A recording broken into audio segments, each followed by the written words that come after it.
ആടുജീവിതത്തിലെ നജീബിനെ പോലെ ആ ചെറുപ്പക്കാർ ഒരുപക്ഷെ സ്വന്തം വേർപ്പ് തുള്ളികൾ പോലും വെള്ളമായി നുകർന്നിരിക്കണം.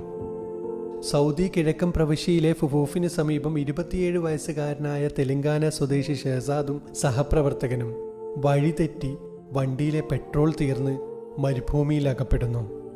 ടെലികോം കമ്പനിയിലെ ജീവനക്കാരായിരുന്നു അവർ. കയ്യിലുള്ള വെള്ളവും അവസാനം തീരുന്നു. ഫോണും സ്വിച്ച്ഡ് ഓഫ് ആവുന്നു. ചുറ്റും ചുട്ടുപൊള്ളുന്ന മണൽത്തരികൾ മാത്രം. ഒരിറ്റ് വെള്ളത്തിനായി ആ മരുഭൂമിയിലൂടെ അവർ നെട്ടോട്ടം ഓടിക്കാണണം. ദാഹിച്ച് ദാഹിച്ച് തൊണ്ടവറ്റി പല പരാക്രമങ്ങളും നടത്തിയിട്ടുണ്ടാവണം. ജോലിക്കെത്താത്ത അവരെ തേടി അന്വേഷണം ആരംഭിച്ചപ്പോൾ 4 ദിവസത്തിന് ശേഷം അവരെ കണ്ടെത്തി. നിസ്കാരപ്പായയിൽ കിടന്നുകൊണ്ടുള്ള അവരുടെ വെള്ളം വറ്റിയ മൃതശരീരങ്ങൾ.